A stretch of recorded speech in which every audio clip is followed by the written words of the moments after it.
Too many horses.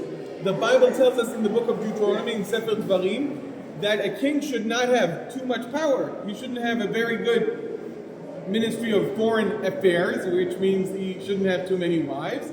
Foreign affairs, that's how it's called, right?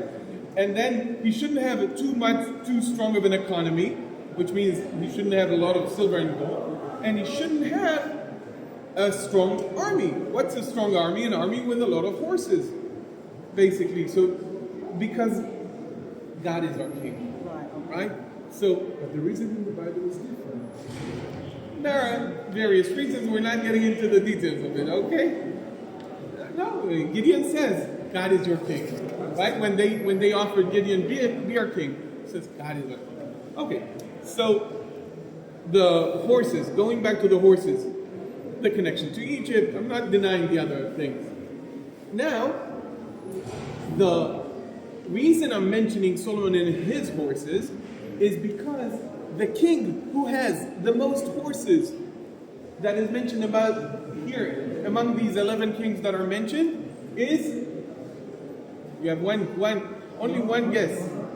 Which king among all of these 11 kings that Shalmaneser is beating, he's actually beating more, but among these 12 kings that consolidate together this league of kings that is opposing the Assyrians, which king has the most horses?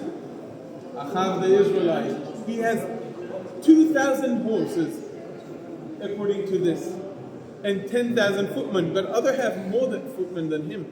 But he has the most horses. So it seems, and we find it also in Israeli archaeology, we find places where stables are found in Hatzor, in Megiddo, and so forth, that horses were, especially in Megiddo, Gezer, in the places where of that area, they had a lot of horses, and Ahab is mentioned here as the king that has the most horses. And we're covering the Assyrians. The Assyrians end up destroying the kingdom of Israel. Okay? Not destroying the kingdom of Judah, which will be destroyed by the Babylonians 150 years later, roughly. Okay, let's move on to